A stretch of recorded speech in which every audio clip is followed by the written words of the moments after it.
This is हरराम सिमान and welcome you back on my YouTube channel English with S सिमान।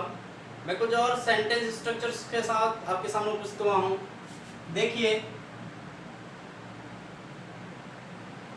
Structure number 4, late का use करना है। Late plus object का प्रयोग करना है यहाँ पर और वर्ब की फर्स्ट फॉर्म का प्रयोग करना है और यहाँ पर हो जाएगा शेष। बहुत इजी सी सेंटेंस है। लेट यानी देना,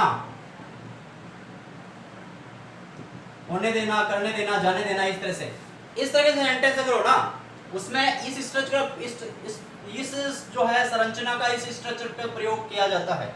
देखिए मुझे घर जाने दो, मुझे घर जाने दो। तो सबसे पहले क्या करेंगे, लेट का प्रयोग करना है। तो लेट मुझे, तो मुझे के लिए क्या आएगा, मी। ध्यान रखना, आई होता सब्जेक्टिव केस, मैं होता पॉजिटिव केस और मी होता ऑब्जेक्टिव केस। तो यहां पर जो केस यूज होगा वो ऑब्जेक्टिव केस होगा, आई नहीं होगा। तो लेट मी गो होम। देखिए यहां पर लेट ऑब्जेक्ट और वर्ब की फर्स्ट फॉर्म और शेष के अंदर होम हो गया। उसे तैरने दो। तो यहां पर आएगा लेट, उसे के लिए हिम या हर, लेट हिम तैरने के लिए, स्विम उसे तैरने दो। और अगर कहते हैं उसे अकेले तैरने दो तो let him swim alone, swim alone. इस तरह से जैसे उनको अंदर आने दो, उनको अंदर आने दो। तो यहां पर आएगा लेट देम, उनको के लिए यहाँ पर देम का प्रयोग हुआ, लेट देम कम इन। इस तरह से और कुछ सेंटेंसेस देखते हैं अपन।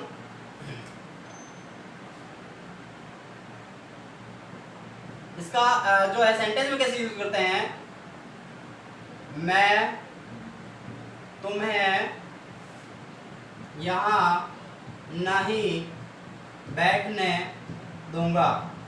फ्रेंड सेंटेंस थोड़ा सा अलग है। ये फ्यूचर टेंस का वाक्य है, मैं तुम्हें यहां नहीं बैठने दूंगा। ये फ्यूचर टेंस का वाक्य है तो शुरुआत इसकी फ्यूचर से ही करेंगे। इस तरह से आई विल, क्योंकि मॉडल से सेंटेंस शुरू करता है तो आई के साथ विल लगाया है, क्योंकि एक धमकी वाली बात हो गई कि मैं तुम्हें यहां नहीं बैठने दूंगा। तो अगर एक जो है वादा, धमकी, चेतावनी अगर ऐसा कुछ हो तो आई और वी के साथ फिर विल लग जाता है, सेल नहीं लगता है। क्योंकि और साधारण सा जो फ्यूचर का वाक्य है तो वहां पर सेल लगता है आई और बी के साथ, बाकी सब जगह विल लगता है। लेकिन ये जब मॉडल की बात होती है बदल जाता है। तो आई विल नॉट, फिर यहाँ पर देखिए लेट, फिर ऑब्जेक्ट यू, तुम्हें ना, लेट यू और sit here. I will not let you sit here, मैं तुम्हें यहाँ नहीं बैठने दूंगा। अच्छा इस सेंटेंस ऐसे बोलते हैं कि वह मुझे पढ़ने नहीं देता, वह मुझे पढ़ने नहीं देता है। तो देखिए ही, अब देता है कौन सा टेंस है, प्रेजेंट डेफिनिट टेंस है, डू डज लगेगा। तो ही डज नॉट, यहां पर देखो डज नॉट क्यों लगाया, क्योंकि प्रेजेंट डेफिनिट टेंस है, डू डज लगता है उसके अंदर, नॉट नेगेटिव है। He does not let me study. इस तरह से मैं उनको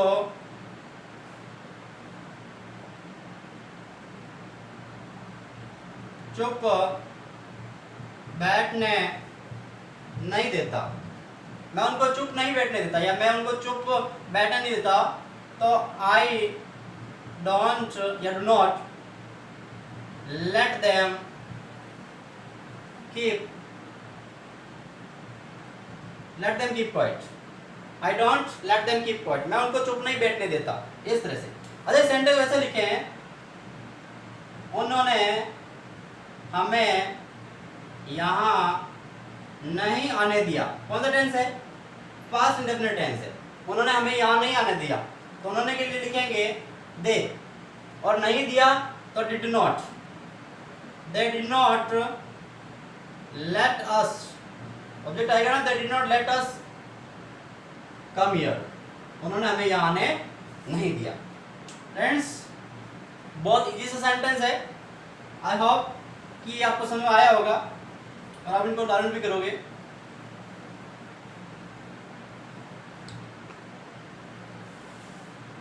चलो नेक्स्ट सेंटेंस लेते हैं, देखिए मैक का use. Structure number 5, make plus जो है ऑब्जेक्ट प्लस वर्ब की फर्स्ट फॉर्म प्लस सेस, और ये जो है कोई क्रिया दूसरों से करवानी हो,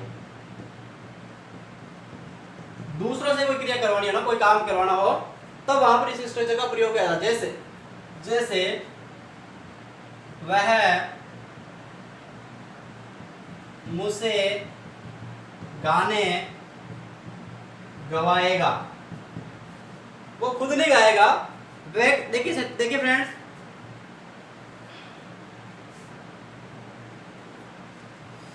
फ्रेंड्स, वह गाने गाएगा, he will sing songs, easy है। लेकिन वह मुझसे गाने गवाए, कोई क्रिया जो दूसरों से करवाई जाती है ना फोर्सफुली, तो वहां पर मैं का यूज होता है। वह मुझसे गाने गवाएगा, तो वह ही नहीं, अब गवाएगा टेंस कौन सा है, फ्यूचर टेंस है ना, तो यहाँ पर विल का प्रयोग करेंगे, ही विल।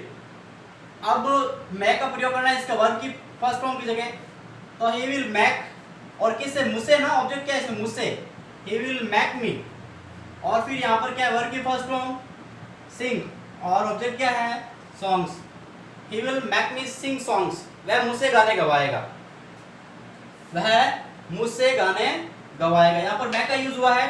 अब अपन देखते हैं नेक्स्ट सेंटेंस, जैसे वह मुझसे कपड़े धुलवाता है, वह मुझसे कपड़े धुलवाता है, और ये कौन सा टेंस है, प्रेजेंट इंडेफिनिट टेंस। कौन सा टेंस है, प्रेजेंट इंडेफिनिट टेंस। देखिए लिख के देखते हैं, वह मुझसे कपड़े धुलवाता है, तो वह यानी ही।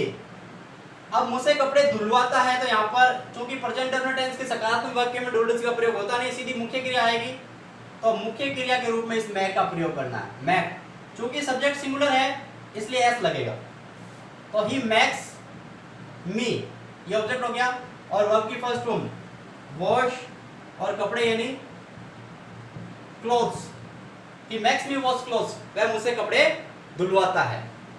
जैसे देखो, उसने मुझे रुलाया, उसने मुझे रुलाया, मैं नहीं रोया और ना ही वो रोया, उसने मुझे रुलाया यानी उसने मुझे फोर्स किया, तो उसने यानी ही। अब रुलाता है तो वहां पर मैं का प्रयोग करते हैं, मैक्स लिखते हैं, लेकिन अब चूंकि रुलाया है ना, तो यहां पर आएगा ही मैड है, और किसको, मुझे ना, ही मैड मी क्राई या फिर वेप, ही मैड मी क्राई। जैसे देखिए, उन्होंने हमें हंसाया, उन्होंने हमें हंसाया, तो यहां पर देखिए उन्होंने के लिए किसका प्रयोग करेंगे, दे, फिर हंसाया पास्ट टेंस है, पास्ट इंडेफिनिट टेंस, तो यहां पर मैं की सेकंड हो जाएगी मेड, दे मेड, और हमें को क्या कहेंगे, अस, दे मेड अस, और हंसाने को बोलेंगे laugh, they made us laugh. इस तरह से और कुछ सेंटेंस लेके देखते हैं।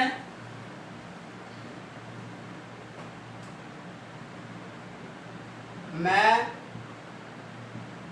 तुमसे खाना पकवाऊंगा, ना तो मैं पकाऊंगा ना तुम पकाओगे, लेकिन मैं तो फोर्स करूंगा, मैं तुमसे खाना पकवाऊंगा, भले तुम्हारी इच्छा हो या नहीं हो।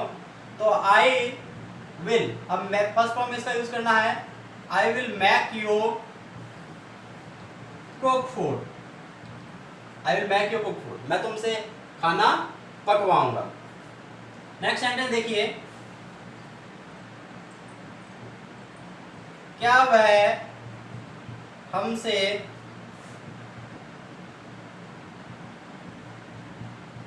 कमरा साफ करवाएगा, क्या वह हमसे कमरा साफ करवाएगा, तो यहाँ पर क्या शुरुआत में हो गया, यानी कि ये इंटरोगेटिव सेंटेंस बन गया, प्रश्नवाचक, तो इसमें शुरुआत में विल का प्रयोग करेंगे, विल। अब वह के लिए आएगा ही, तो प्रश्नवाचक जो बनाते हैं तो सब्जेक्ट और इसकी जो है हेल्पिंग वर्ब की जगह चेंज कर दी, लेकिन वर्ब तो अपनी जगह पे रहेगी, तो विल ही मैक, तो फिर हम ऑब्जेक्ट क्या है, हमसे, will he make us clean the room, साफ करवाएगा, ये हो गया लास्ट में।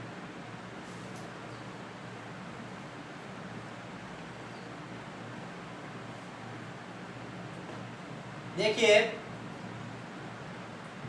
वह तुमसे माफी मंगवाएगा, वह तुमसे माफी मंगवाएगा, तो he will make you apologise, he will make you apologise, वह तुमसे माफी मंगवाएगा। तो इस तरह के सेंटेंस है फ्रेंड्स जो दूसरे से ऑब्जेक्ट से काम करवाते हैं, वो क्रिया करवाते हैं, तो वहां पर इसका प्रयोग किया जाता है। आई होप कि स्ट्रक्चर समझ में आया होगा। एक स्ट्रक्चर और लेते हैं, स्ट्रक्चर नंबर 6, जो शायद बहुत जरूरी है और आप अक्सर वैसे सुन के सेंटेंस सुनते रहते हैं। देखिए फ्रेंड्स, स्ट्रक्चर नंबर 6 है have to plus V first, कोई क्रिया बाध्य होकर कार्य करना। हैव टू का प्रयोग मन से नहीं करते, मजबूरी में करना पड़ता है। जैसे मान लो मुझे खाना पकाना पड़ता है, मैं पकाना नहीं चाहता लेकिन मुझे खाना पकाना पड़ता है, तो यहाँ पर आएगा आई, फिर आई के साथ हैव टू कुक फूड, मुझे खाना पकाना पड़ता है। और अगर मुझे खाना पकाना पड़ता था, पड़ता है कि जब अगर पड़ता था आ गया ना, तो इस सेंटेंस में हैव टू के स्थान पर हैड टू लग जाएगा।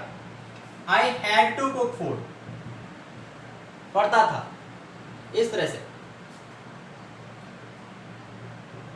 उनको स्कूल पैदल जाना पड़ता है, उनको स्कूल पैदल जाना पड़ता है, तो यहां पर आएगा दे हैव टू गो, उनको जाना पड़ता है टू स्कूल, विद्यालय, ऑन फुट यानी पैदल, उनको स्कूल पैदल जाना पड़ता है।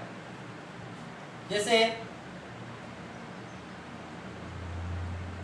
रवि को रोज 3 घंटे पढ़ना पड़ता है, अध्ययन करना पड़ता है। रवि की इच्छा तो नहीं है पर उसको करना ही पड़ता है, फोर्स है, फोर्स को लेकर वो कर रहा है, तो रवि। अब आप सोचे रवि के साथ हैव टू लगा दूं, हैव टू नहीं, हैज आएगा इसको रो। रवि हैज टू स्टडी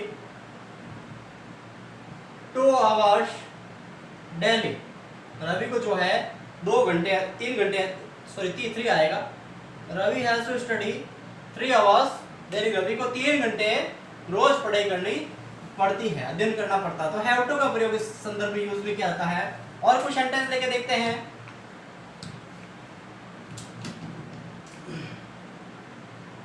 हमें अकेले रहना पड़ता है, हमें अकेले रहना पड़ता है, तो we have to live alone,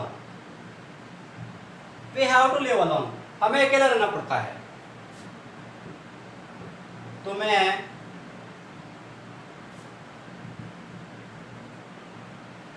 इंतजार करना पड़ा, तुम्हें इंतजार करना पड़ा, तो यू, चूंकि पढ़ता है नहीं पढ़ा, तो यू हैड टू वेट, तुम्हें इंतजार करना पड़ा। और अगर ये कहें तुम्हें आना पड़ेगा, तो इस सेंटेंस में ऐसे तुम्हें आना पड़ेगा, तो you will have to come, future की बात है ना, तो वहां पर विल का प्रयोग, you will have to come. और वैसे इसका सिंपल सा सीधा यूज होता है, यू हैव टू कम भी प्रयोग करते हैं, लेकिन you will have to come ये सेंटेंस भी बनाया जा सकता है। जैसे मान लो आज रात उनको यहीं ठहरना पड़ेगा, आज रात उनको यहीं ठहरना पड़ेगा, तो they will have to stay here tonight, आज रात उनको यहीं ठहरना पड़ेगा। तो friends have plus to plus V first का प्रयोग कब करते हैं, जब कोई क्रिया मजबूरी में करनी पड़ती है। आई होप कि आपको वीडियो पसंद आया, स्ट्रक्चर पसंद आए होंगे। ऐसे ही कुछ वीडियो स्ट्रक्चर देखने के लिए जुड़े रहिए मेरे YouTube channel English with SR से। Thank you.